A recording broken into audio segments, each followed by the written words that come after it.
الله الواحد الأحد الذي لا يعرفه إلا إذا عرفه بنفسه. أشهد أن لا إله إلا الله، أشهد أن محمدا عبده ورسوله، سيد العارفين سيد العالمين وعلى آله وأصحابه وأهل بيته وذريته أجمعين. أما بعد. Bapak Ibu sahibul bait,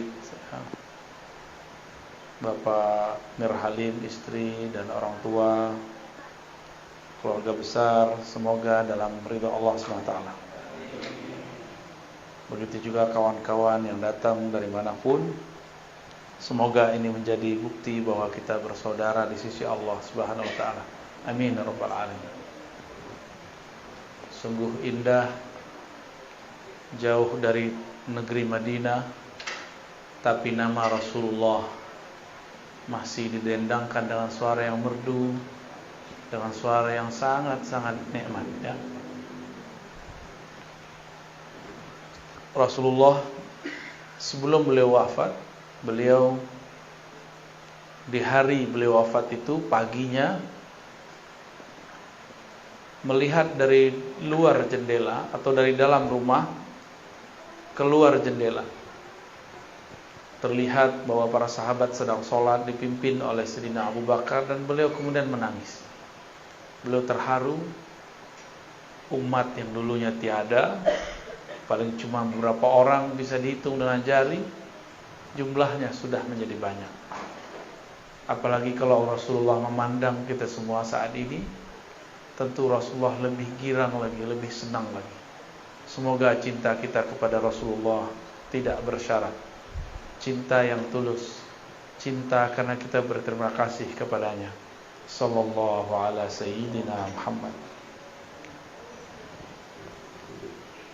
Apa tema kita, Pak? Mau tentang apa? Mau tentang apa? Tentang kolbu. Baik, insyaallah. Untuk kalbu kita semua, mari kita bacakan Al-Fatihah. Ya, kenapa?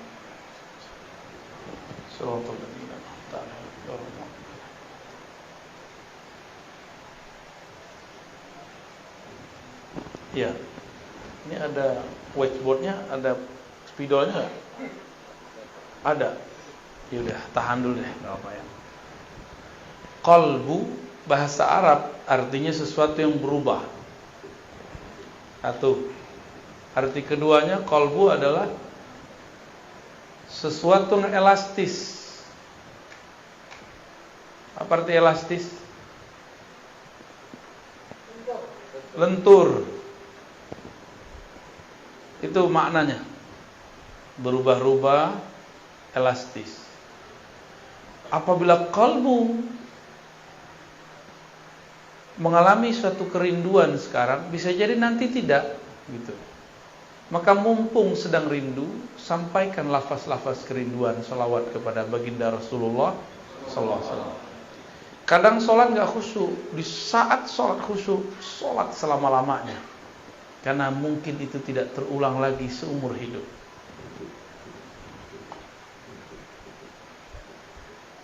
Tapi juga qalbu berarti sesuatu yang layyinah, yang halus, lembut, elastis. Apabila dia dibiarkan mengeras, dia menjadi tiada rasa, dia menjadi tidak peka, dia menjadi tidak bisa dirubah. Jadi ciri-ciri qalbu bermasalah, dia tidak bisa tersentuh oleh kalimah, tidak bisa merasakan getaran-getaran nama Allah. Itu namanya qalbu yang qasi, qaswah. Jadi qalbu kita ini kalau sudah keras, mirip kayak liver keras. Dia nggak bisa lagi menyaring, tidak bisa lagi menyaring cairan di tubuh kita. Apa yang terjadi? Penyakit batin akan masuk dan menjadi karakter. Maka hadirin hadirat yang dimuliakan Allah, qalbu ini sangat penting. Karena ia penting, Allah membahas tentang qalbu lebih dari 100 kali dalam Al-Quran. Lebih dari berapa?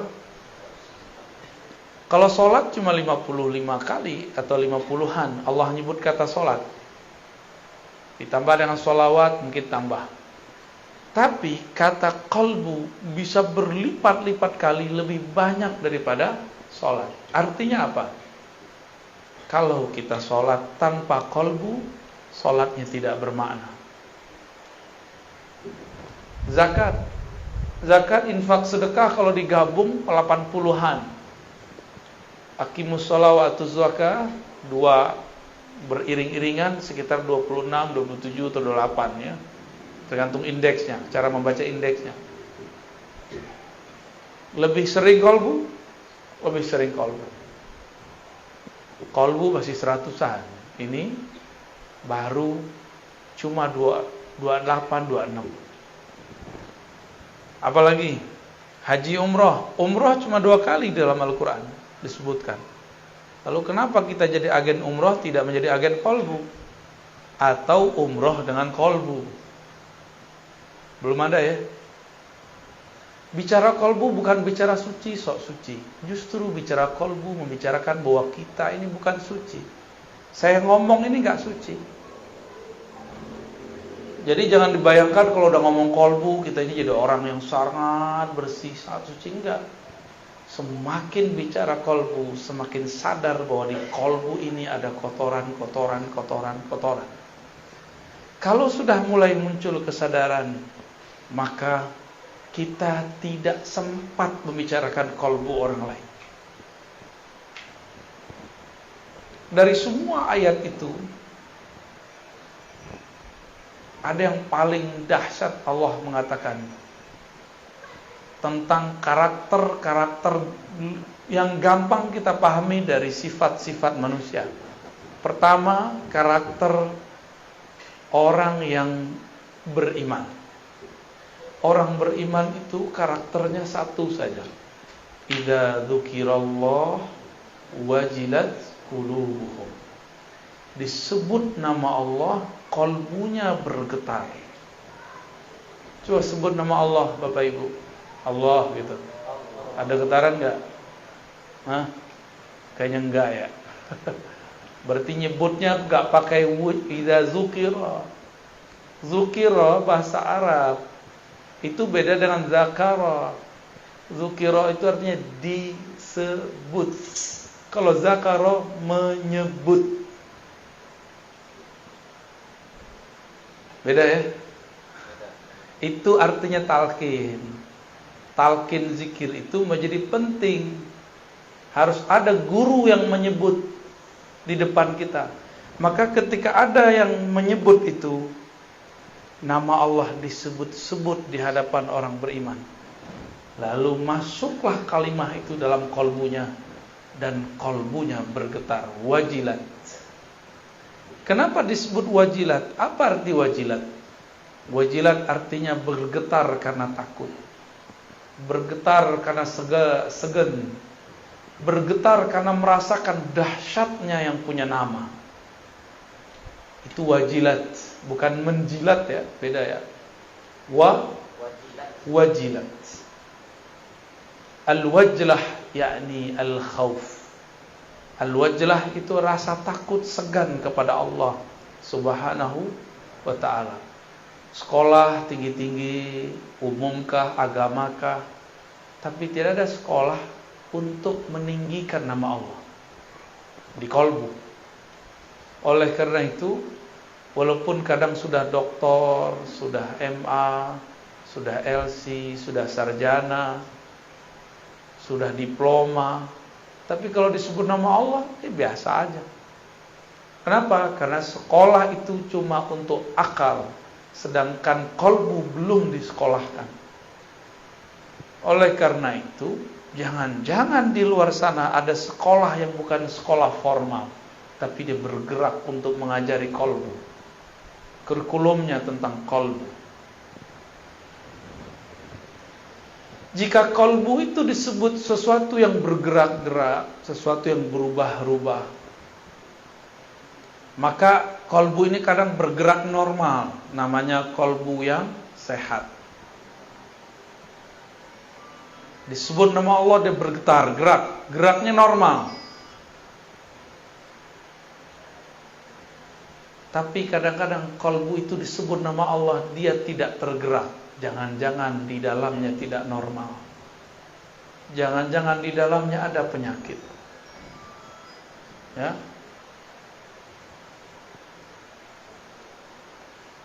Dimatiin aja, Pak. Ya, dimatiin aja. Ya. Siap? Aman? Ya, fokus ya. Ini lagi ngomong kolbu, lagi genting ini. Ya. Kolbu itu bergerak cepat sekali, Pak. Bapak senang, saya sekarang bisa benci dalam sesaat. Bapak benci seseorang bisa senang dalam sesaat. Begitu cepat gerak di kolbu. Maka hati-hati bicara kolbu ini. Ya. Kolbu kalau sehat disebut nama Allah, dia bergetar. Tapi kalau tidak, dicurigai ada penyakit di dalamnya. Kalau ada penyakit, lalu bagaimana caranya? Kebetulan ini ada Bu Dokter nih ya. Kalau kita sakit, menurut Bapak ini, secara agama wajib berobat gak? Sakit fisik? Wajib. Kalau sakit kolbu wajib berobat gak? Lebih wajib. Bener ya? Kalau sakit kolbu wajib nggak berobat? Benar nih. Udah diobatin belum kolbunya? Sholatnya khusyuk nggak? Kalau nggak berarti kolbunya ada masalah. Baca Qur'annya nikmat nggak? Jangan-jangan di lisan kolbunya ada masalah. Ada sariawan. Baca la ilaha illallah nikmat nggak? Atau cuma mengikuti tradisi? Dulu zikir la ilaha illallah, la ilaha illallah, la ilaha illallah. Itu sama kayak burung beo. Gak ada nikmatnya. Di sini makanan khasnya apa, Pak? Yang paling enak? Tempoyak. Durian yang sudah itu tuh. Yang sudah kematangan itu ya. Itu bahasa halusnya. Bahasa kasarnya yang sudah busuk. Tapi kalau diolah jadi enak ya. Oke. Bumbunya apa? Cabai, bawang, oke. Ada orang buat tempoyak tapi nggak pakai bumbu, gimana? Dia sebut ini tempoyak loh. Kiranya kawan belajar lewat YouTube. Belajar lewat buku, begini cara buat tempoyak. Kita icip, rasanya nggak jelas. Dibilang tempoyak, bau doyan busuk. Dibilang busuk, kok ada bawang-bawangnya, kok ada asam-asamnya. Kita nanya, ini siapa yang buat? Ternyata yang buat tidak pernah belajar kepada orang yang bisa membuat. Itulah nasib orang membicarakan agama, membicarakan ilmu kolbu, tapi tidak berguru kepada ahli kolbu. Dia berkata kepada orang, inilah agama, ternyata isinya tiada. Itu banyak hari ini.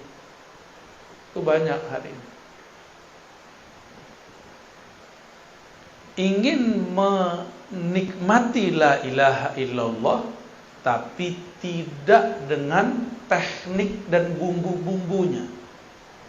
Jadi bumbu la ilaha itu ada. Bumbunya istighfar. Penikmatnya apa? Yang bikin lezat, micin, tahu micin ya? MSG. Kalau kita masak tuh ada masako, apa lagi tuh? Ajinomoto, jadi iklan ya. Itu bumbu-bumbu membuat nikmat. Sama-sama tempoyak, tapi jika bumbunya berbeda, yang buat berbeda, Hasilnya beda nggak? Oke, sekarang ada dua orang sama-sama pintar buat tempoyak. Bumbunya sama, rasanya tetap beda? Tetap beda. Itulah yang membuat kenapa ada orang tertarik dengan satu zikir si fulan tapi tidak tertarik dengan zikir si fulan yang lain. Sebab cara mengolahnya berbeda. Ya. Qalbu ini ia secara gerak digerakkan antara jari-jari Allah. Kita tidak tahu makna jari, kita serahkan maknanya kepada Allah. Tapi kalau disebut jari, ini jari Bapak Ibu, gampang dipegang nggak? Bisa dilempar nggak? Bisa. Bisa dibuang. Apabila kolbu ada di antara genggaman-genggaman Allah, maka kolbu ini hanya bisa dikuasai oleh Allah. Jadi kita sendiri tidak bisa menguasai kolbu. Bapak ini bilang, ibu ini bilang, saya hanya senang ini, saya benci si fulan. Ternyata ketemu dia kita tersentuh. Bisa nggak begitu? Sering. Dulu saya nggak suka durian. Tahu-tahu dipaksa sama orang siapa dulu, orang tua apa kakak saya dulu, masukin ke mulut. Dicicip lo enak. Bentuknya nggak enak, tapi pas dicoba enak. Kadang-kadang begitu Pak. Tempoyaknya sudah enak, beda koki nggak masalah, dibuat oleh ahlinya. Tapi lidah kawan sedang sariawan, bisa nggak menikmati? Kalau dia mengatakan kok nggak enak, masalahnya di mana? Lidah. Yang harus diobati, yang dimasalahkan lidah atau tempoyak. Tapi banyak orang menyalahkan tempoyak dan yang masak tempoyak. Si Buya tuh, Kiai itu, Ustadz tuh tidak bagus tekniknya. Padahal kolbunya yang lagi masalah. Ya, sering nggak begitu? Sering. Kita kalau belajar zikir, kalau kolbu sudah sehat, dia tinggal makan. Namun kolbu ini ada selera. Nih, air. Airnya bersih, tapi gelasnya kotor. Kita tuang air ke dalam gelas, mau minum nggak? Nah, ini masa teknik nih, teknik mengenali kolbu. Zikirnya sudah bagus, ulamanya, syekhnya sudah berijazah, orangnya sehat, cuma kotor. Bisa nggak orang sehat kotor? Bisa. Orang sehat kotor bisa. Habis kena air hujan kan bisa aja kan? Mungkin dia habis terkenang masa kecil belum bahagia, terus main-main itu, becean itu ya, mungkin nggak? Atau dia keluar dari kebun, mungkin dia sehat tapi badannya kotor, bisa menikmati? Ada makanan tapi dibawa ke WC, bisa makan? Tuh, kira-kira begitu ilustrasinya. Jijik nggak? Maka kalau kita belajar zikir, kolbunya dicuci dulu, dibersihkan dulu. Jangan kayak orang mau makan di dalam WC, pasti nggak mau makan dia. Dia sehat.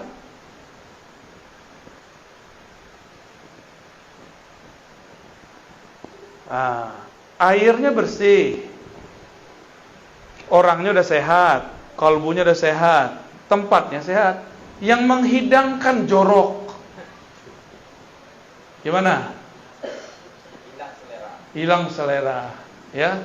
Maka yang menghidangkan pun juga harus punya adab. Walaupun dia tidak sakit, cuma jorok. Coba kalau dia batuk, kira-kira, wah jangan-jangan corona nih, ya. Atau cara megangnya, dipegangnya begini, nih, start. Gimana kalau begini? Nah, maka seorang yang mengajar pun dia punya adab. Dia punya adab. Paham ilustrasi begini? Paham analog begini? Berarti kalau ingin memanjakan kolbu, maka yang memanjakan kolbu, yang punya kolbu, dan kolbunya semuanya harus seirama. Jangan diajarkan di WC, jangan diajarkan di tengah keramaian, kecuali orang-orang keramaian itu sudah satu frekuensi. Jadi kalau kita jadi guru, jangan senang dulu orang minta talqin, santai dulu, itu ujian, ya. Jangan senang dulu orang minta ilmu ini, minta ini. Tidak semua permintaan harus diberi. Tidak semua ilmu harus diceritakan. Tidak semua rahasia dapat dibuka. Banyak rahasia-rahasia yang harus disimpan. Namanya rahasia, kalau dibuka masih rahasia nggak? Kalau kita bagi-bagi permata di tepi jalan, dikira apa? Kaca. Betul ya? Dihargai nggak? Habis diambil mungkin dilempar. Sama, kalau orang obral talqin zikir, lama-lama dilempar, ditinggal. Itu kejadiannya. Zaman now. Zaman kalau orang tidak memberikan penghargaan ke dalam kolbunya, itu yang terjadi. Maksud saya sederhana Bapak Ibu, kolbu ini spesial. Allah kalau ngajak ngobrol makhluknya, itu yang diajak ngobrol kolbunya. Allah apabila ingin menilai seseorang yang dipandang kolbunya. Saya pakai baju begini nih, kan paling keren nih malam ini ya. Amin. Itu apakah kolbu saya paling keren? Belum tentu. Yang Allah pandang kolbu. Jika terbersit sedikit saja saya merasa lebih alim, Allah benci kepada saya. Karena Allah mengatakan, yang alim cuma aku, wahai Ar-Razi. Kenapa engkau pakai sifatku? Itu sifatku. Sifatmu adalah lahir sebagai orang bodoh. Akulah yang memberikan ilmu kepadamu.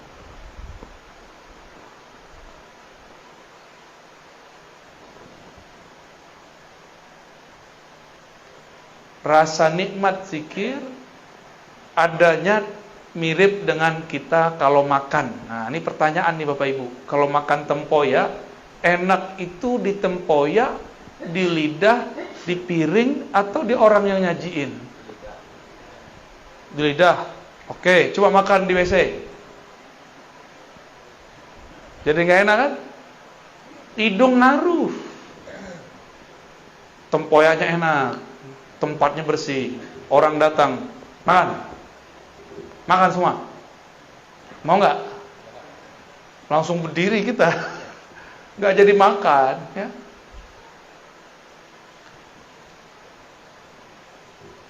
Maka semua ini perlu ada tekniknya. Kolbu di dalam Al-Quran ada kolbu mukmin, ada kolbu yang kedua, kolbu munafik. Saya setiap hari menuduh diri saya munafik. Karena di hati lain, di pikiran lain. Cuma sudah terburu jadi doktor, dipanggil Buya, Tuan Guru. Akhirnya terpaksa lah ngajar.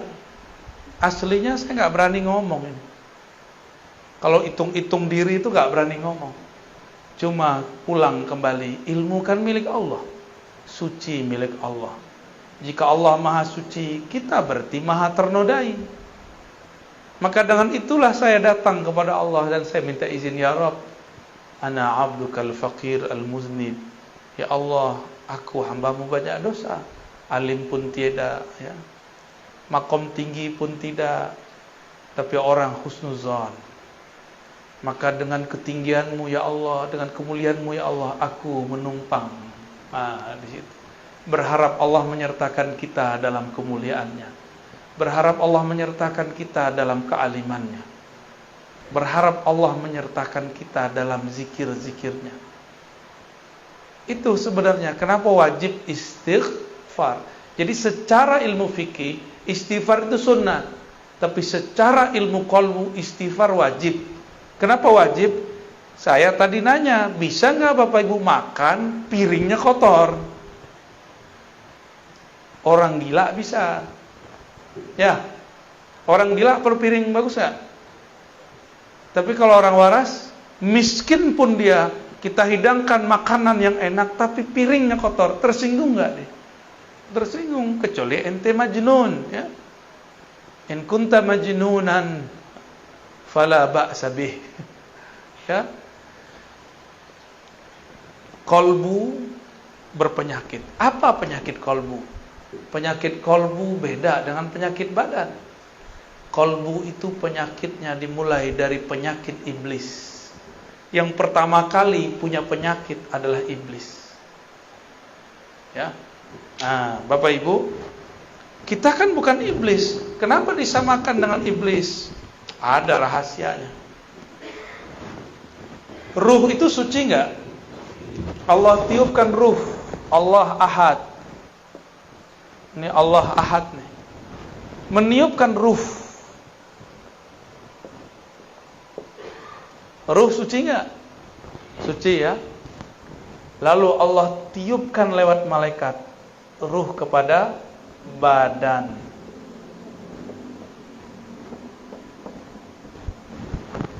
Tapi sebelum masuk ke badan, ini ada jarak di sini.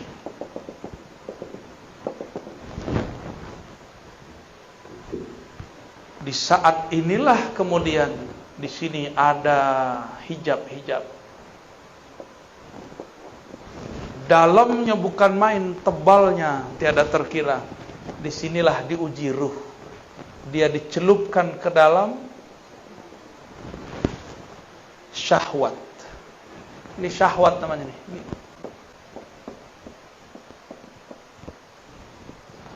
Ternyata syahwat itu berkaitan dengan badan. Semua yang ada di sini berkaitan dengan badan.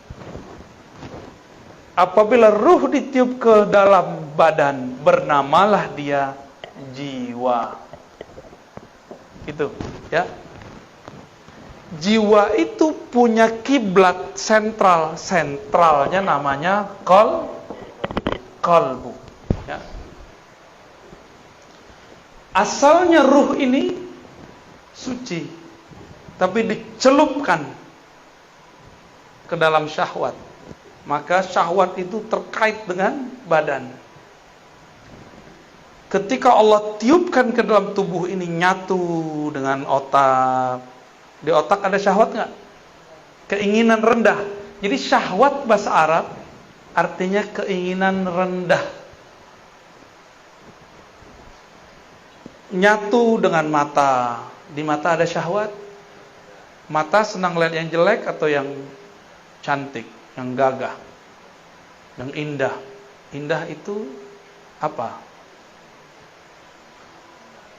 Ya. Kalau bagi Bang Adam alaihissalam indah itu Hawa. No, Adam namanya orang PPR. Ya.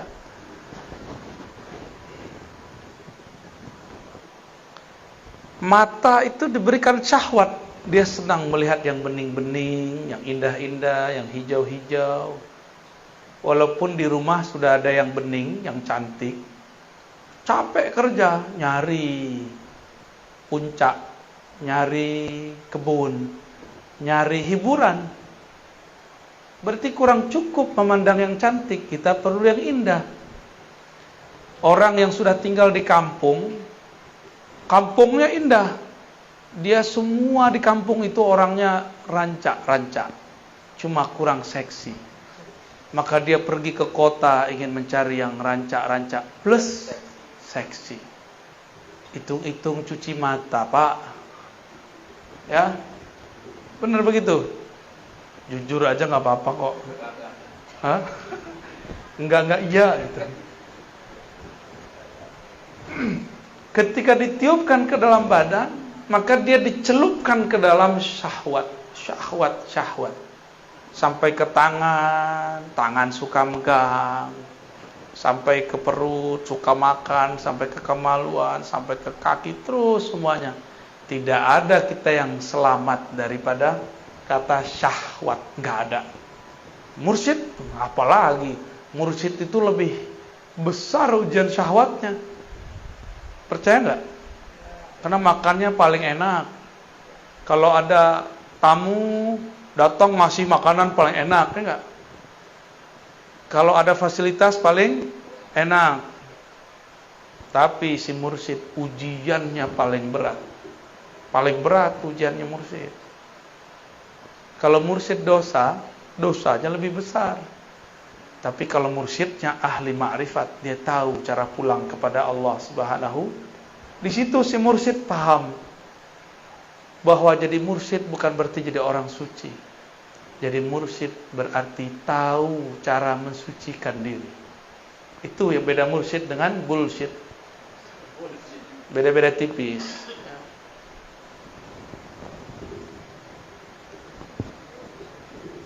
Ketika tubuh membalut ruh,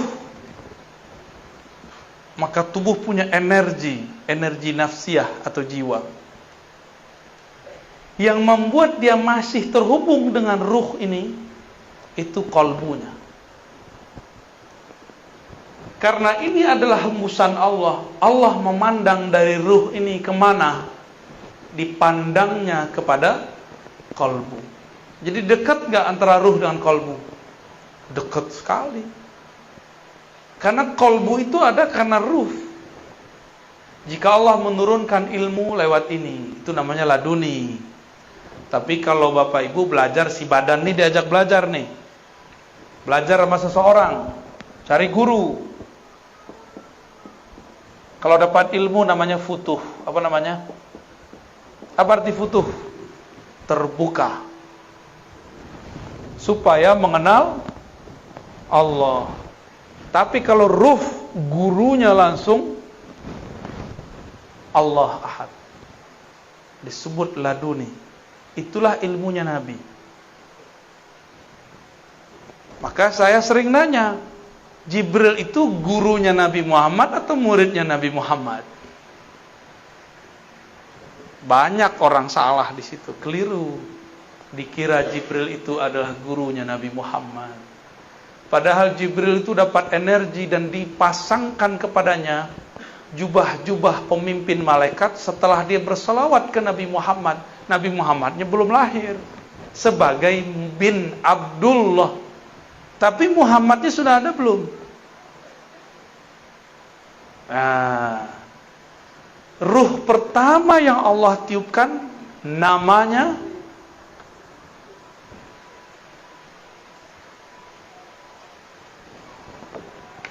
terima kasih. Ahad ini Allah Ahad ya. Qul huwallahu. Allah meniupkan wahyu ruh pertama. Hembusan pertama Allah itu namanya mirip-mirip Ahad tapi ditambah dikit mim. Ahmad. Jadi apa beda antara ruh pertama dengan Ahad? Mim.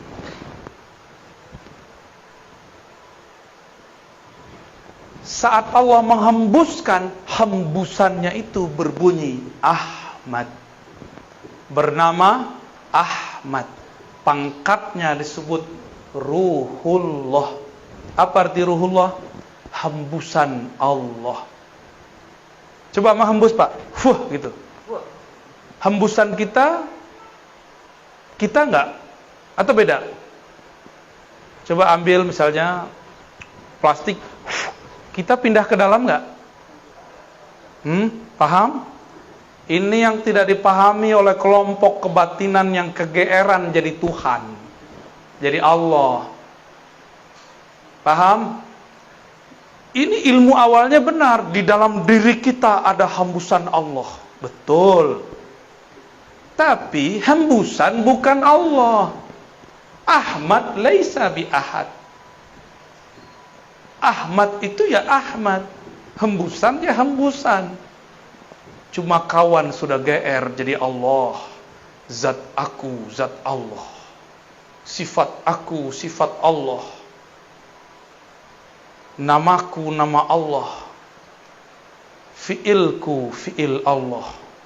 Tapi kalau lapar makan nasi juga. Kalau lagi puyeng minta kawin, berarti belum.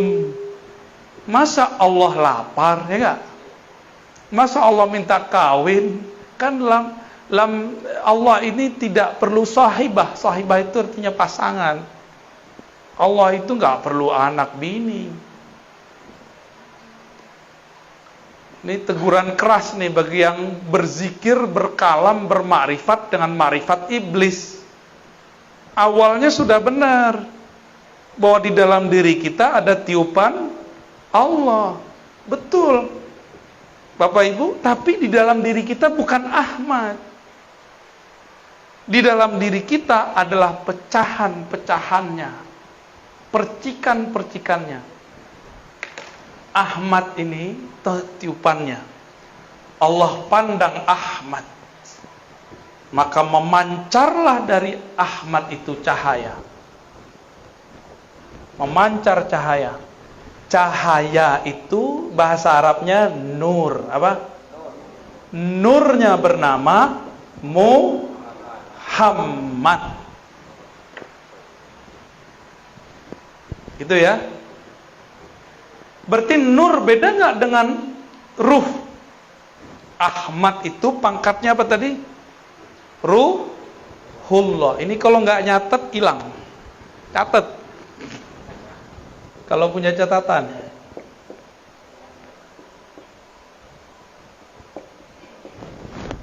Kalau nggak ntar pulang catat ya. Masih bisa ingat nggak? Waduh, buka YouTube. Antum cerdas juga ya. Aneh gaptek juga lupa kalau ada YouTube. Ahmad ini apa pangkatnya? Ruh, dan dia satu. Dari ruh inilah kemudian menyebar nur. Nur ini kemudian kita sebut Nur Muhammad.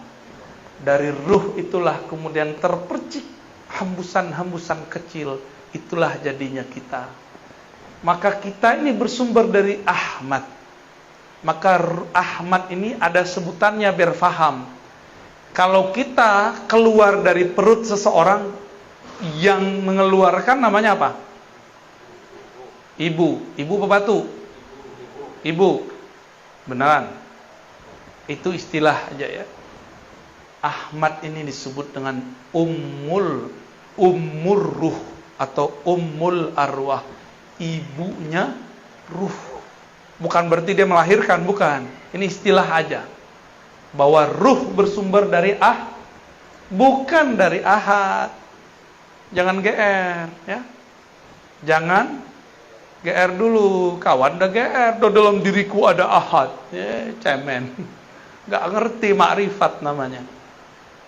Sok terlalu nafsu mau jadi fana dan baqo dalam Allah Subhanahu wa ta'ala. Belum, masih jauh perjalanannya. Ini perjalanan yang disebut inna lillahi wa inna ilaihi. Jadi berpulang kepada Allah harus paham ini. Inilah yang ada di kolbu Nabi Muhammad sallallahu alaihi wasallam. Maka Sayyidina Isa punya ayah enggak? Secara fisik enggak punya ayah.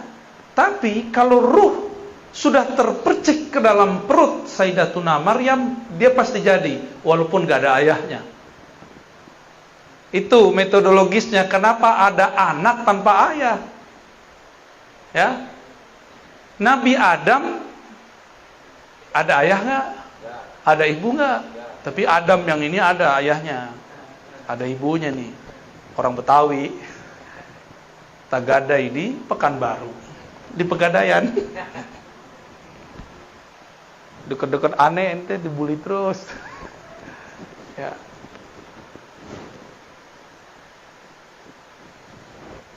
Percikan ruh Ahmad itu yang intinya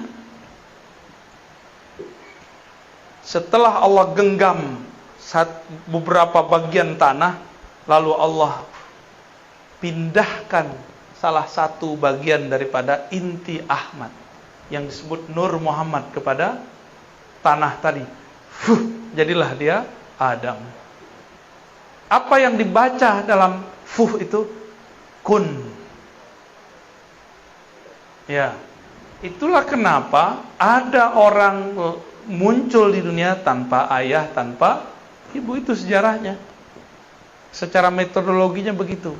Yang penting Sang Ahmad memercikkan salah satu hembusan darinya, maka terjadilah semuanya. Paham ya? Paham gak? Dari Nur Muhammad ini tubuh kita ada, kolbu kita zahir. Dari ruh Ahmad itu, ruh kita sekarang bisa mendengar, bisa melihat, membuat Bapak Ibu mau mengejar suatu pengetahuan meskipun jaraknya jauh. Itu karena si ruh ini. Kalau gak ada ruh ini, gak mungkin Bapak mau hadir. Jarak jauh, udah jam segini, jam berapa nih? 10:30. Karena ruh ini gak ada harinya dia. Hari dia cuma satu. Aku tambah kenal Allah, titik bagi dia itu. Mau jauh, mau dekat, mau tidur, nggak tidur, bagi dia yang penting dia kenal Allah Subhanahu wa ta'ala. Bagi ruh itu malam adalah tidak kenal Allah. Bagi ruh itu siang adalah saat mengenal Allah Subhanahu wa ta'ala. Nah ini dia. Barulah kita terpancar dari sini semua. Oleh karena itu tadi Sayyiduna Isa, dia mengenal ibu hakikinya bukan Sayyidatuna Maryam. Ibu hakikinya siapa? Ahmad. Maka dia mengatakan, aku mengabarkan kepada kalian mubasyirun. Dengan apa aku mengabarkan? Bi rasuli ya'ti min ba'di ismuhu Ahmad. Akan datang seorang bernama Ahmad.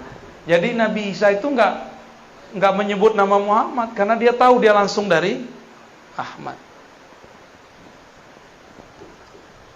Itulah yang diakui oleh Kubas atau Kufas ibn Asyam. Engkaukah yang lebih tua dari Rasulullah atau Rasulullah lebih tua dari engkau? Jawaban beliau apa? Kufas ini waktu Abraha masuk bawa gajah ke Mekah, dia lihat. Berarti dia udah jadi anak-anak. Nabi Muhammad baru lahir tahun gajah. Tuaan mana? Ibnu Asyam. Tapi ketika Ibnu Asyam ditanya, ente lebih tua, kamu lebih tua, engkau lebih besar, atau Rasulullah? Apa jawaban beliau? Kalau lebih tua Rasul. Tapi kalau lahir duluan aneh. Bingung gak tuh? Lebih tua, tuaan Rasulullah. Tapi kalau lahir, tuaan aku. Berarti Ibnu Asyam, Kufas atau Kubas Ibn Asyam paham ilmu yang namanya umur ruh. Umur daripada ruh. Bahwa ruh ini kadang ada yang lebih tua, ada yang lebih muda. Ruh yang lebih tua, ruh yang faham. Maka siapa yang ditakdirkan faham malam ini, ruhnya sudah ditakdirkan dewasa. Tapi kalau ini Buya ini ngomong apa ini? Berarti Anda belum cukup umur, wahai ruh. Selamat belajar lagi. Nah, dari sinilah kemudian muncul alam semesta, ya. Alam. Kita di alam ini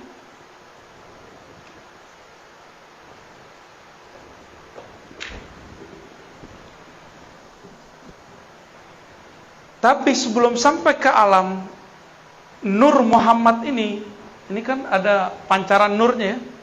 Berapa banyak pancaran itu? Jumlahnya ada sekitar 124.000. Jadi pancarannya 1, 2, 3, 4. Kalau dihitung 124.000. Ini di alam nur loh ya. Ini di alam nur. Ketika nur itu ditiupkan bersama ruh. Jadi nur itu adalah wadahnya ruh. Ruh itu dibawa. Nah, kalau kita tiup udara, udara kita ruh. Balonnya itu nur. Paham? Ya. Kalau balonnya warna merah, kelihatan hebusannya warna merah. Kalau dia warna hitam, dikira orang warna hitam. Kayak gitu aja modelnya. Apabila 124.000 ini dia muncul di dunia, dia menjadi nabi atau wali. Oleh karenanya jumlah nabi berapa?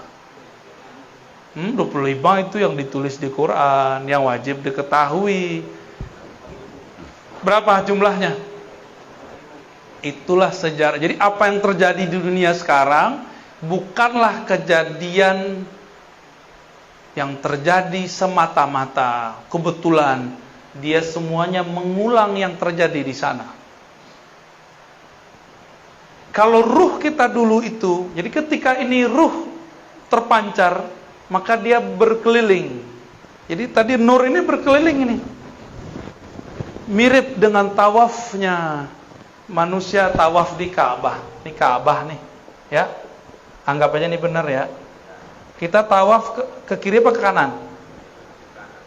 Berapa kali? Berapa kali? 7 kali. Ka'bahnya fisik itu dia di Mekah. Ka'bahnya jiwa adalah kolbu. Ka'bahnya kolbu adalah fuad. Ka'bahnya fuad bernama lub.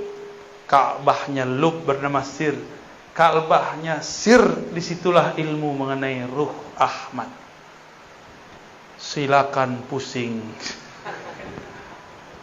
Jadi dulu nih muter nih. Ada yang dia jauh, tiba-tiba dia mendekat. Maka lahir di dunia. Dia lahir sebagai orang kafir, terus mu'alaf. Ada yang lahir sebagai muslim, tiba-tiba keluar dari barisan, berarti dia besok lahirnya murtad. Gitu. Terus sejarah orang murtad secara ilmu hakikat ya. Orang-orang yang di sini yang dekat, yang bisa menyentuh Ka'bah rohani yang bernama Ahmad. Ini Ahmad namanya. Ya. Jika nur kita, ruh kita dulu sempat memeluk, mencium Ka'bah bernama Ahmad, maka lahir 2 aja. Jadi habaib atau jadi ulama. Udah aja. Ustaz, saya bukan habib, bukan ulama. Terus gimana? Emang antum bisa protes? Kok nggak lahir sebagai habib? Bisa nggak? Kan nggak bisa. Kenapa saya bisa ngerti baca kitab, antum nggak bisa ngerti? Ya itulah takdir, bro. Itulah takdirmu, nak. Nggak juga begitu ya. Itu ngulang-ngulang aja. Yang sudah haji umroh, kalau kita tambah dekat ke Ka'bah, muternya tambah cepat atau tambah lama? Jadi orang yang muter di sini, dia baru separuh, kita udah selesai 7. Ya, kalau kita di situ. Semakin mendekat kepada sumbernya, semakin cepat, semakin asik. Lelah pun tiada terasa. Jadi ini perputarannya panjang nih, lama. Hitungannya puluhan ribu, mungkin puluhan juta tahun kalau dihitung di dunia. Jadilah kita sekarang nih. Jadi kalau ada orang sekarang dia menyesalkan dirinya, bunuh diri, itu orang gak paham itu. Kalau dia muncul di sini, itu anugerah besar. Ya. Pasang alarm, tadi katanya jam 11. Tahu-tahu dirubah, nasikh mansuh. Padahal jarang pegang. Saya handphone tuh yang penting bagi saya alarm. Kalau Bapak Ibu untuk apa? Komunikasi. Waduh, canggih ya.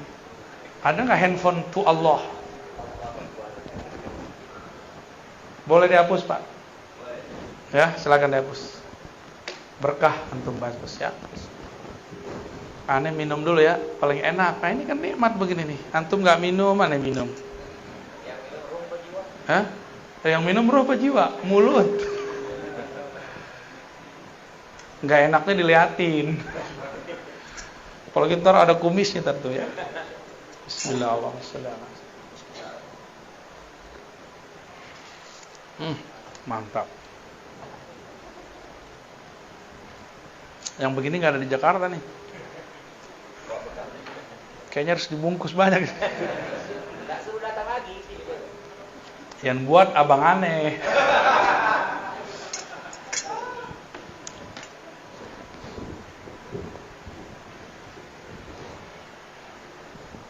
Di kita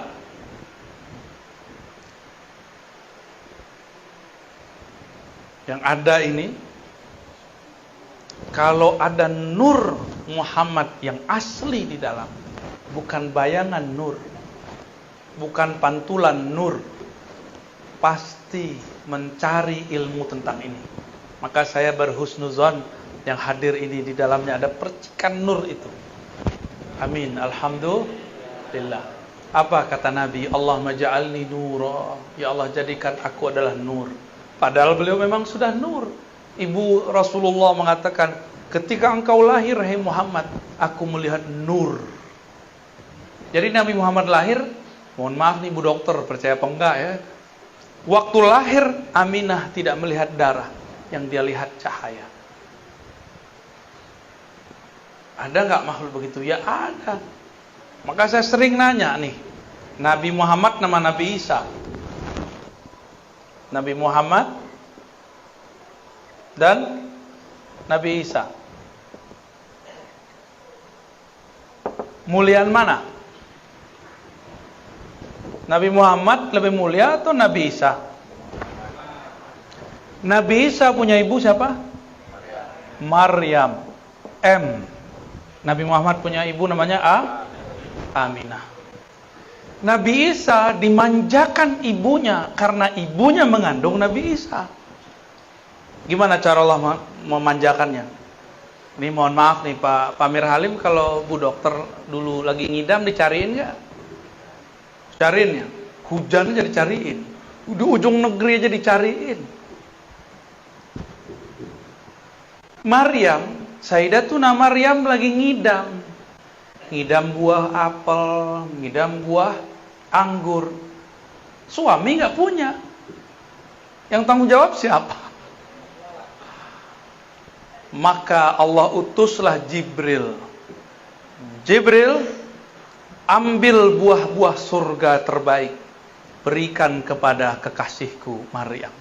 Dia sedang mengandung kekasihku Isa. Maka ketika Sayyiduna Zakaria masuk ke mihrab, ke kamarnya Maryam, dia heran. Belum hamil tuh, belum hamil. Apalagi setelah hamil. Belum hamil, dia mau apa dikasih, disiapin biar rahimnya bersih, biar rahimnya tercipta, terbuat, tersusun dari nutrisi-nutrisi surga. Ditanya sama Nabi Zakaria, anna laki hadza, wahai anakku, kira-kira begitu, anak ponakan maksudnya ya, dari mana engkau memperoleh buah-buah ini? Apa jawabannya?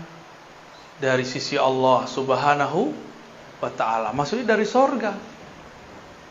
Jika Sayyidatuna Maryam dimanjakan Allah, disiapkan untuk mengemban, untuk menyimpan di perutnya Nabi Isa, apalagi setelah hamil. Kira-kira Allah mungkin nggak memperlakukan lebih sempurna kepada Aminah? Mungkin itu wajib. Kalau versi saya wajib. Muliaan Nabi Isa atau Nabi Muhammad? Beneran? Ya. Kalau Nabi Isa dipersiapkan ibunya dengan makanan-makanan surga, kira-kira Aminah gimana? Lebih dahsyat lagi. Lebih dahsyat lagi. Itu maksud saya. Cuma riwayat-riwayatnya memang banyak yang kemudian tidak terekap dalam kitab-kitab hadis. Hanya direkap oleh sebagian ulama sirah nabawiyah. Tapi lumayan itu membantu. Malam pertama Aminah hamil. Langsung didatangi oleh Sayyidina Jibril. Apa kata Jibril? Wahai Aminah, yang engkau kandung itu bukan Isa, Nabi Bani Israel, bukan Musa, bukan Ismail. Yang engkau kandung itu adalah Muhammad, Sayyidul Alamin, Sayyidul Anbiya wal Mursalin, penghulu alam semesta, penghulu para nabi, penghulu para rasul. Berarti Aminah sebelum Nabi lahir udah percaya belum? Jadi yang pertama beriman itu dengan kenabian kerasulan Nabi Muhammad itu adalah Aminah, bukan Khadijah, bukan Abu Thalib, bukan Abu Bakar. Bukan. Yang pertama siapa? Aminah. Cuma ada orang kurang ajar hari ini ya. Mereka bilang apa? Orang tua Nabi masuk berdasarkan beberapa hadis-hadis yang bisa dikritisi pemahamannya.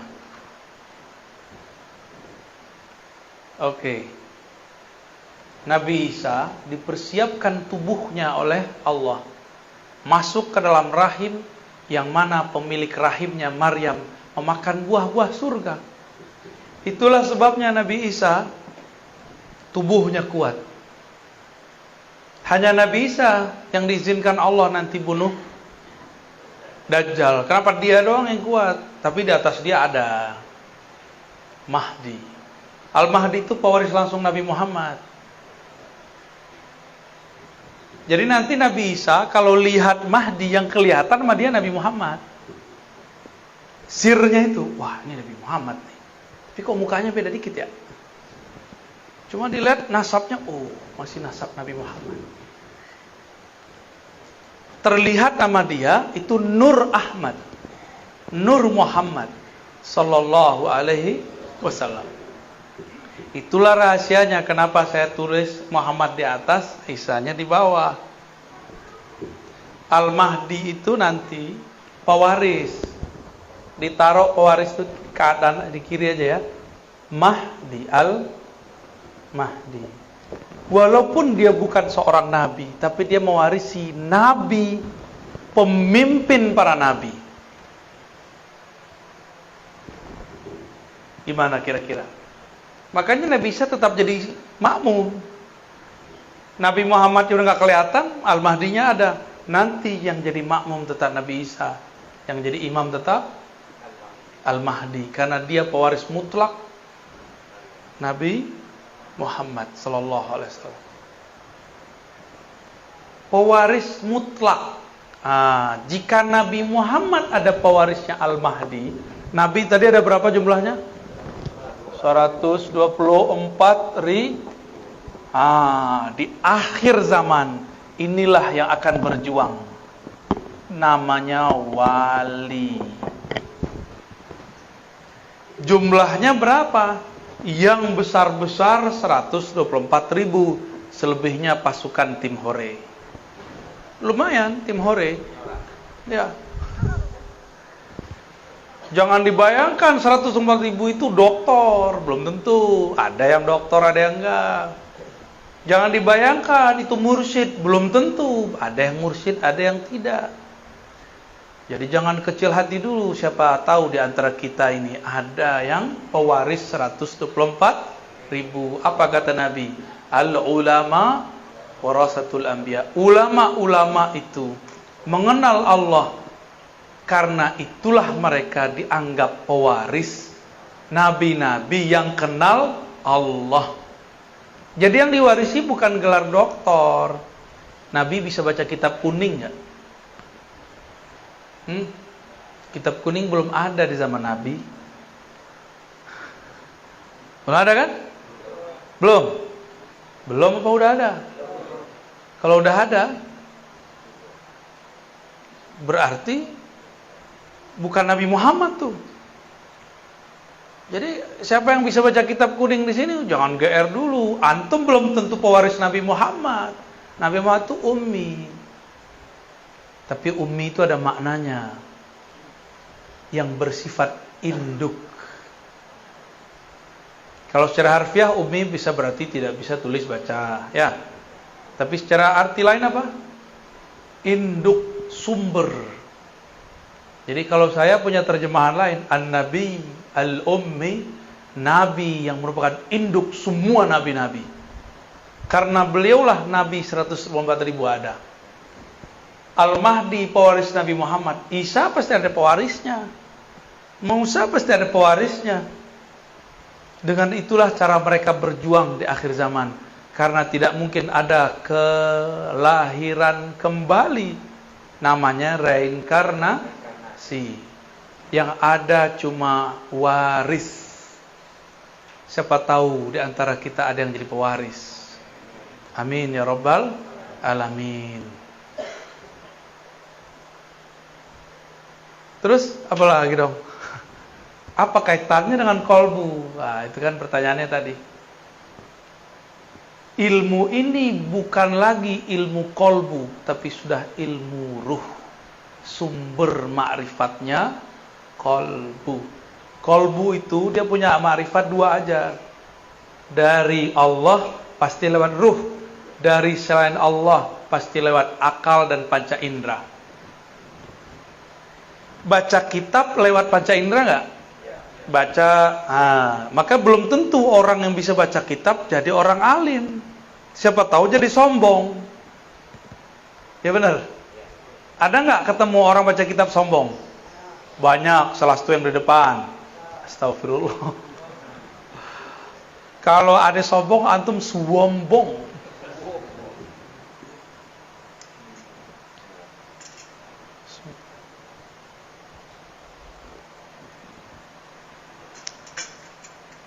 Ada yang iri nggak? Kalau iri berarti kalbunya berpenyakit.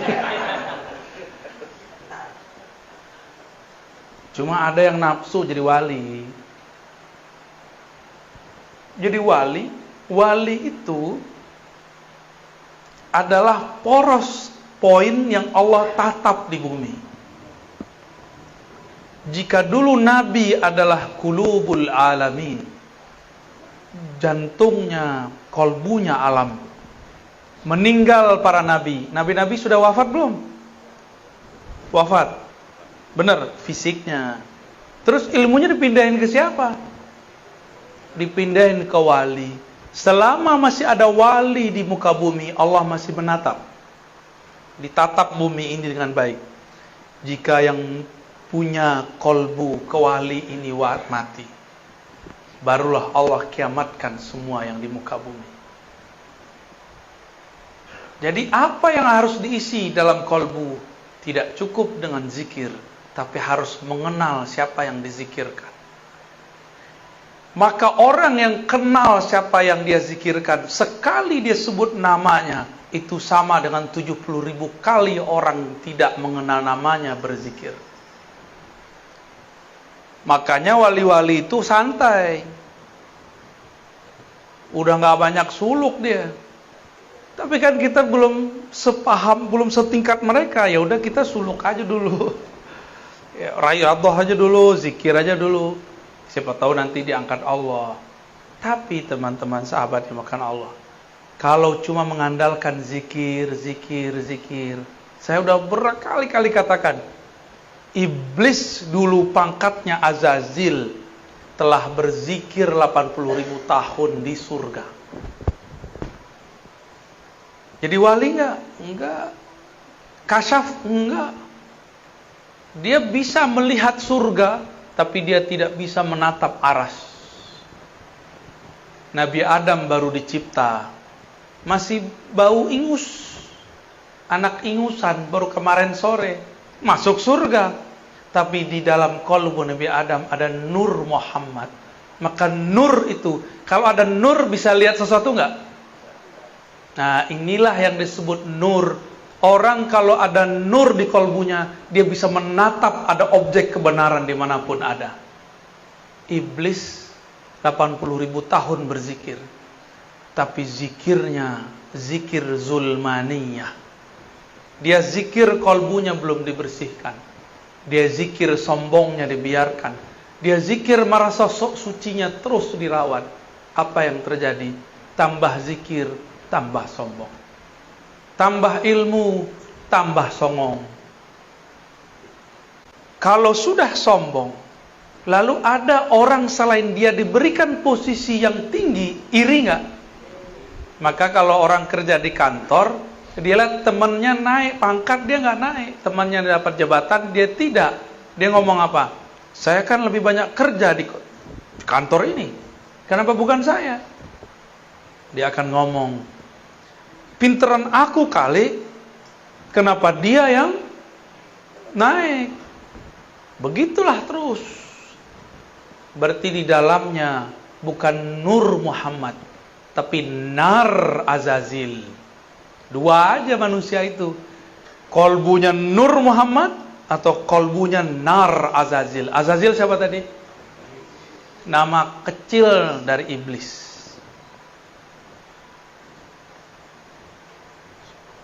Gimana kira-kira? Yang suka nyolot terus, tahu nyolot? Marah puluh. Kayak api, nyala terus. Itu nar di dalamnya. Ya. Maka kalau kajian nama yang punya nar Azazil, panas kepala kita. Tapi kalau ngaji dengan yang punya nur Muhammad, kepala boleh panas, tapi kolbu, ruh girang. Ada getaran-getaran indah di dalam. Getaran-getaran kerinduan kepada Allah Subhanahu wa ta'ala. Wali itu kolbunya alam. Kolbunya wali, tatapannya Allah. Ruhnya wali adalah percikan dari hembusan-hembusannya Allah. Maka jika si wali ini punya kolbu, dia kenal siapa yang dia sebut. Sama seperti yang dikatakan dalam hadis. Ini penutup kajian kita. Apa kata Nabi? Tidurnya orang yang alim lebih bagus, lebih afdol daripada ibadahnya orang yang jahil. Ada orang alim, arif, main-main aja. Tapi dia kenal siapa yang mencipta alam. Kenal itu dimulai dari kenal nama. Semakin banyak nama yang dikenal, semakin tinggi ma'rifat. Kalau cuma nama alif, lam, lam, ha, itu baru satu ma'rifat. Allah. Harus kenal lagi Ar-Rahman. Harus kenal lagi Ar-Rahim. Harus kenal minal 99. Baru namanya ma'rifatul asma. Baru satu nama diajarin guru, udah merasa alim aja. Belum, masih jauh. Ada lagi nama di dalam nama. Nama di balik nama. Ibarat manusia, ini baru manusia, belum Allah. Bang Adam ini di sini namanya Bang Adam. Di tempat kerja manajer. Di rumah Abi atau Babi. Hah? Abi ya? Bab Abah. Oh. Maaf Bang ya. Semoga kamu sakit hati Bang. Nanti aku obati Bang. Karena dia orang Betawi. Masa kecil panggil tong. Bukan tong sampah, bukan. Tong. Dulu dia suka bersilat. Dipanggil jawara. Jawara lidah. Pinter ngomong, panggil lidah. Di organisasi pangkatnya tinggi, dipanggil ketua. Tuh banyak nama nggak? Kalau saya kenal semua sudut itu, berarti saya kenal dengan orang namanya Adam. Kalau baru tahu namanya Adam, berarti pengenalannya baru satu arah. Paham analognya? Jadi Bapak Ibu, ilmu yang kita dapat sekarang baru sedikit dari yang sedikit. Wa ma utitum minal ilmi illa qalila. Wa ma utitum, tidaklah kamu diberikan ilmu itu kecuali sedikit. Dengan sedikit itulah kita datang kepada Allah. Kalau Allah terima, dia jadi banyak. Ya. Maka Bapak Ibu yang makan Allah, Saya yang jahil ini, saya yang banyak dosa ini, meminta kepada Allah supaya Allah ampuni dosa saya dan kita semua. Saya yang jahil ini, yang tidak punya ilmu ini, meminta kepada Allah, semoga semua yang hadir Allah jadikan arif billah, kenal kepada Allah. Enggak kenal sekarang, semoga kenal sesaat sebelum wafat. Tidak kenal sesaat sebelum wafat, semoga diberi syafaat di saat ditanya oleh Munkar dan Nakir. Enggak juga dapat syafaat ma'rifat di sana, semoga Allah berikan syafaat saat dibangkitkan.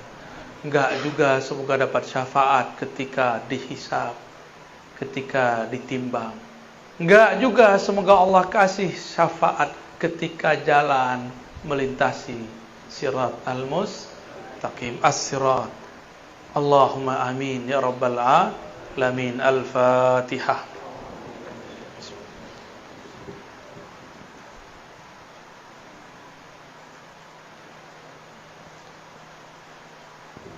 Waladhdallin. Amin. Allahumma sholli ala sayyidina. Gimana? Udah? Cukup ya? Loh, ada tanya jawabnya? Ya udah setengah jam ya? Oke. Loh, antum ya? Nanyanya pakai adab ya. Kalau enggak saya enggak jawab. Yang nguji-nguji keluar. Serius. Saya ngomong cash kontan. Nguji-nguji keluar. Atau atum dikeluarkan dari nur. Jangan takut gitu dong. Itu canda itu. Mana ada orang yang datang jam segini nguji-nguji ya. Orang datang jam segini memang pengen mencari. Tafadhol. Bismillahirrahmanirrahim. Assalamualaikum warahmatullahi wabarakatuh. Assalamualaikum warahmatullahi wabarakatuh. Allahumma sholli wasallam. Saya Hijir Bu ya. Nama saya Hijir. Yang saya tanyakan pertama, kenapa Allah tunjuk manusia sebagai khalifah di muka bumi? Betul. Sedangkan malaikat kalau kita tengok lebih taat kepada Allah. Yang kedua itu masalah ruh. Ketika ruh meninggalkan jiwa, ketika ruh ini berangkat menghadap Allah, apakah ruh itu nanti masih bersedih melihat yang ditinggalkan? Contoh, misal suami meninggal, ruhnya apakah nanti melihat anak istrinya, apakah dia masih bersedih melihat yang ditinggal? Kemudian yang ketiga, borongnya Ibu ya. Cukup, dua dulu, nggak bisa jawab ntar aneh. Bukan monyet, air, tanah, semuanya nolak. Semuanya nolak. Mereka mengatakan, ya Allah, kami tidak mengerti. Kami tidak punya ilmu, ya Allah. Bahkan kepada malaikat. Tapi malaikat masih ngerasa beberapa kali sok pinter gitu. Tapi soknya malaikat itu bukan sok. Soknya malaikat itu apa adanya.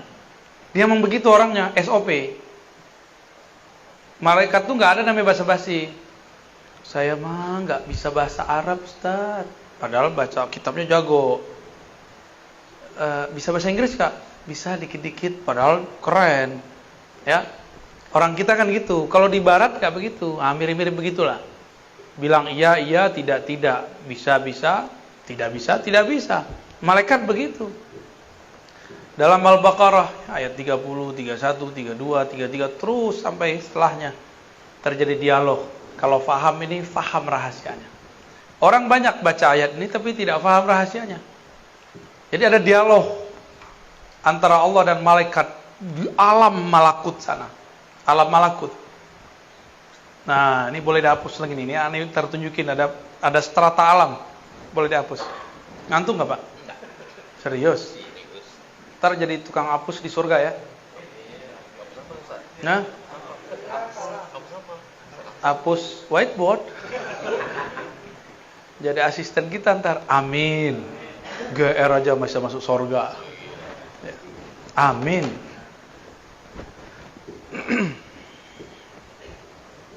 Dialog di alam mana? Ini kita alam nih, namanya alam nasud. Nasud. Bahasa Arabnya gini.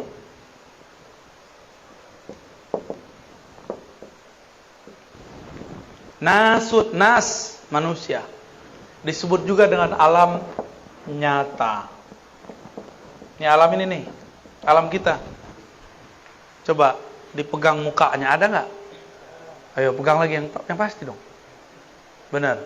Itu alam apa tuh? Alam nyata. Bahasa ininya? Nasu. Di atas alam ini,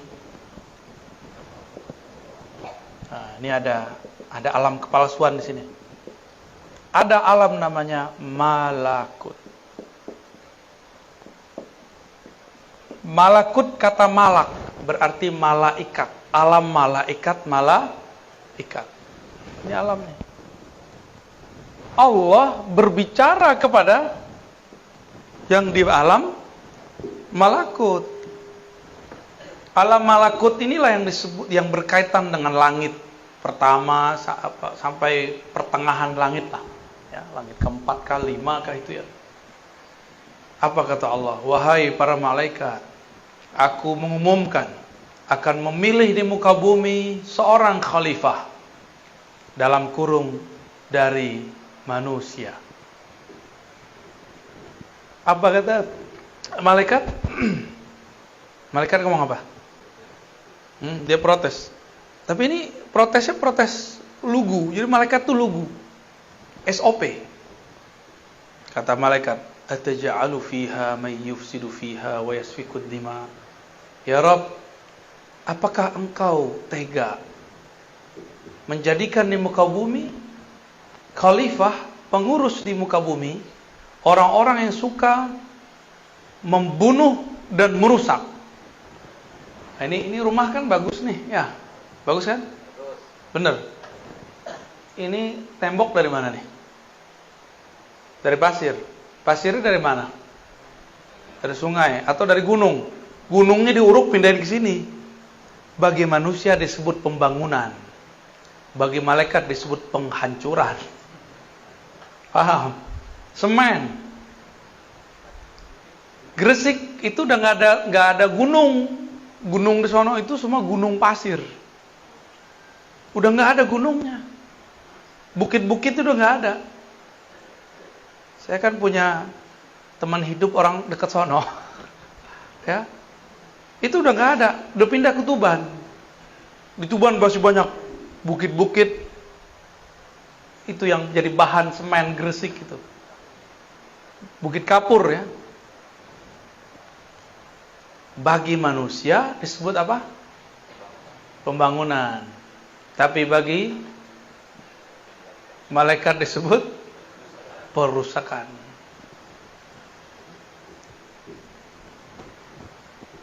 Kita tadi makan sop ya. Sop apa itu? Kambing. Langsung makan kambingnya atau disembelih dulu? Hah? Ini ada orang pintar ngomong di samping saya soalnya nih. Mana ini orang nih? Oh, lagi tidur kali ya. Jadi dia bilang nggak boleh makan kambing, bahaya. Yang boleh makan daging kambing. Kalau makan kambing, wah jadinya gawat ya. Belum makan kambing, jenggot saya udah mirip kan? Sekete, ya, dikit. Oh, jenggot antum lebih dahsyat tuh. Bro Adam belum punya tuh ya. Antum belum balik ya. Untuk kita makan, kita sembelih dulu, tertumpahlah darah. Bagi malaikat, ya Allah, apakah engkau tega menjadikan pengurus di muka bumi yang akan bunuh-bunuhin hewan ntar? Bahkan kalau perlu mereka bunuhin orang yang punya hewan itu. Ini kan lagi rame nih, ya, politik Indonesia lagi rame, ngungkip yang masalah lama, masa-masa zaman-zaman presiden sebelumnya. Ternyata banyak saksi-saksi yang mati nggak jelas. Ada kasus korupsi, saksi-saksi kuncinya mati nggak jelas. Tiba-tiba mati aja gitu. Jadi kalau perlu, manusia itu untuk bertahan hidup, nggak hanya nyembelih kambing. Kalau perlu yang punya kambing disembelih. Begitu cara manusia bertahan hidup. Disebut bertahan hidup. Kalau ada buaya dibunuh manusia, namanya perburuan. Ya. Tapi kalau ada anak kecil dimakan sama buaya, namanya apa? Memangsa. Suka-suka kita aja buat istilah ya. Jadi manusia ini memang menang di istilah. Bener ya? Kalau bapak ibu ini makan ayam nggak? Makan ikan nggak? Kalau ada orang dimakan ikan gimana? Kita beritanya gede ya. Tapi ada nggak berita Bro Adam diberitakan memangsa ikan mujair? Ada nggak? Nggak ada.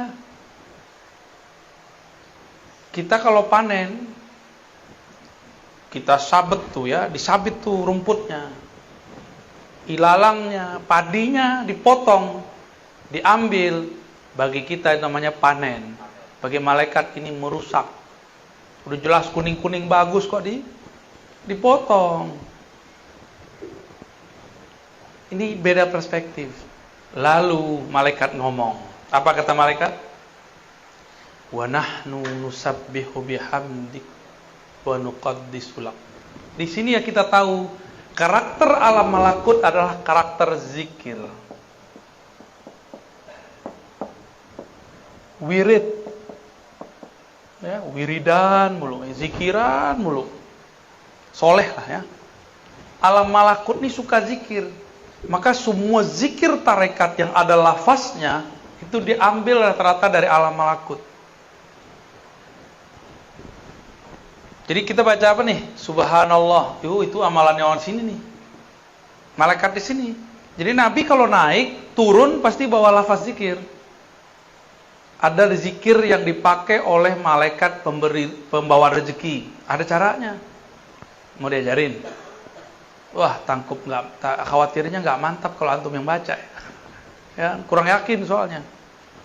Nabi turun dari alam malakut. Turun-turun Nabi cerita. Ada malaikat fulan, namanya zikirnya adalah subhanallah bihamdihi subhanal azim. Subhanallah, subhanadzil izzati wal jabarut. Ada lagi zikirnya pakai takbir, Allahu akbar kabira, subhanallahi bukratan wa asila. Macam-macam. Itu Nabi pas turun diramulah menjadi amalan salat. Kata malaikat ini nggak makan, nggak minum, nggak bosan. Jadi malaikat tuh mirip kayak anak kecil yang gigih. Ada punya anak kan? Dia kalau misalnya pengen apa misalnya? Pengen jajan coklat. Dia zikir coklat. Umi coklat, Abi coklat. Sejam juga bisa dibaca tuh. Nah itu karakter malakut itu. Diulang dan gak pernah bosan. La yamal, tidak pernah bosan. Maka kalau ada di antara kita rajin zikir 5.000, 11.000, 70.000, berarti karakter malaikatnya sudah muncul. Tapi biasanya karakter malaikatnya ada songong-songong dikit, hati-hati. Apa kata dia? Ya Allah, kenapa bukan kami? Kami kan ahli zikir. Kami sudah puluhan juta tahun berzikir. Itu wa nahnu nusabbihu bihamdik wa nuqaddisu lak. Apa kata Allah? Betul kalian banyak zikir, tapi aku punya sir rahasia. Inni a'lamu ma la ta'lamun. Lalu kemudian Allah tunjukkan sirnya. Wa 'allama Adam al-asma. Ternyata Allah telah mengajarkan Adam. 'Allama kata kerja berlalu. Allah telah mengajarkan Sayyidina Adam al-asma, semua nama-nama, mulai dari nama-nama awal pangkal bumi sampai ujung langit, semuanya Nabi Adam mengerti.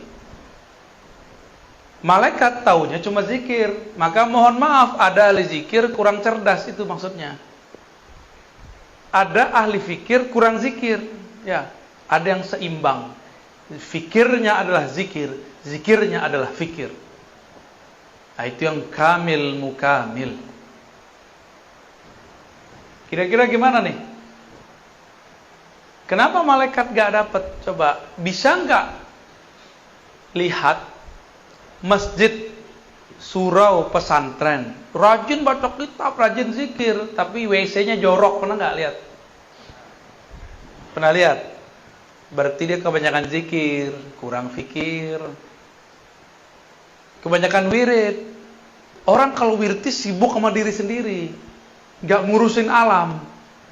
Kalau malaikat yang nanti jadi khalifah di muka bumi, ada pertengkaran di luar sana, dia zikir aja subhanallah, subhanallah, subhanallah. Dia nggak urus tuh. Tapi kalau manusia ada orang tengkar, dia islah. Gitu. Kalau malaikat ada orang misalnya nebang pohon, langsung dihajar. Tapi kalau manusia ditanya dulu kenapa mau nebang pohon. Oh, mau buat rumah di sini. Kalau ada di transaksinya, beda caranya. Malaikat-malaikat ini rajin secara ritual. Maka orang soleh secara ritual belum tentu dapat memimpin gerakan-gerakan sosial. Adam itu diajar Allah nama. Ini masalahnya, ini nama penyelesaiannya. Ini kekurangannya, ini nama untuk menyempurnakannya. Nabi Adam. Jadi Nabi Adam itu yang pertama diajar oleh Allah.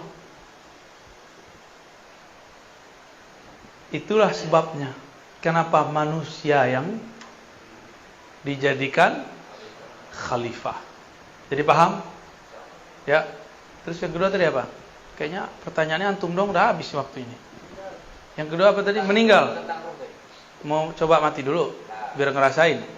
Gak usah jauh-jauh. Nih coba lihat. Kita ninggalin rumah, di rumah lagi susah, sedih nggak?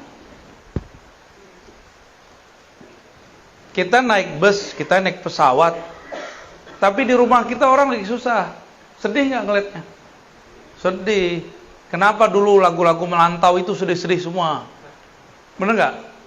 Merantau, rata-rata. Kalau di bahasa kampung situ kan enak tuh, pulanglah udah.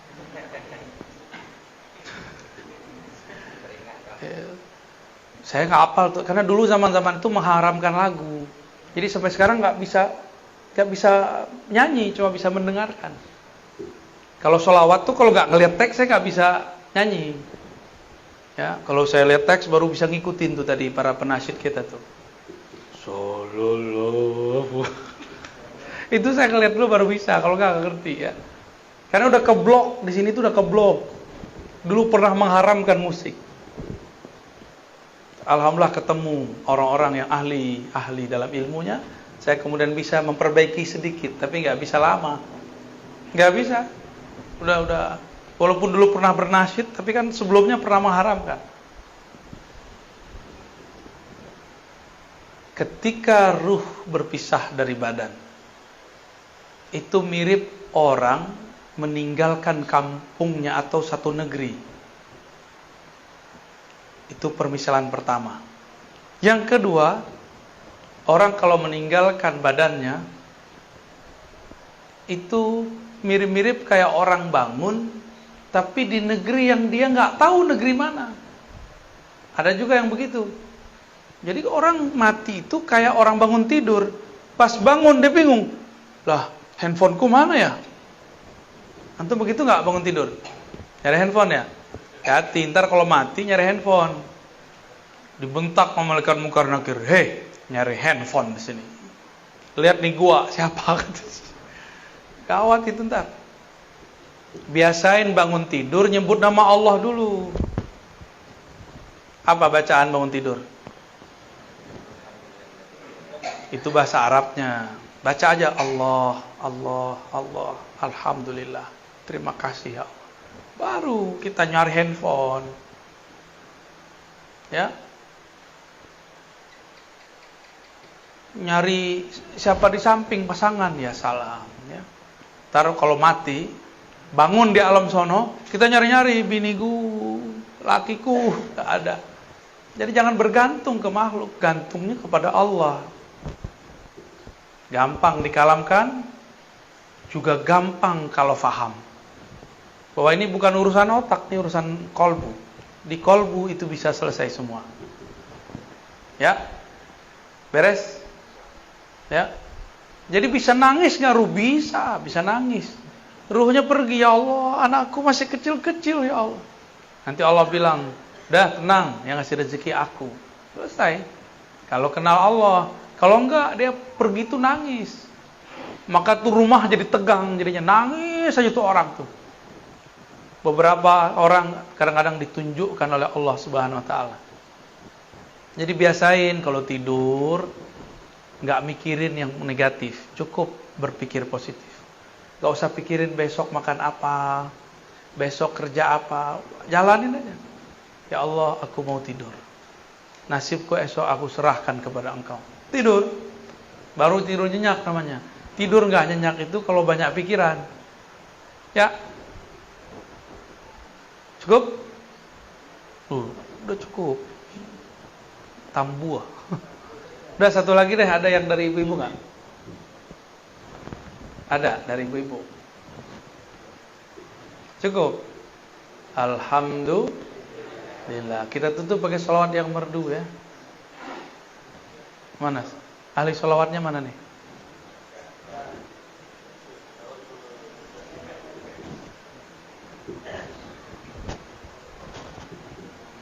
Sallallahu Nabi Muhammad Sallallahu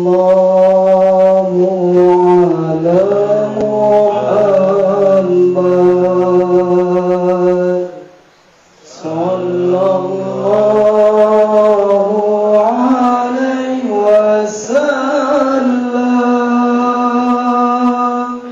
Sallallahu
Assalamualaikum.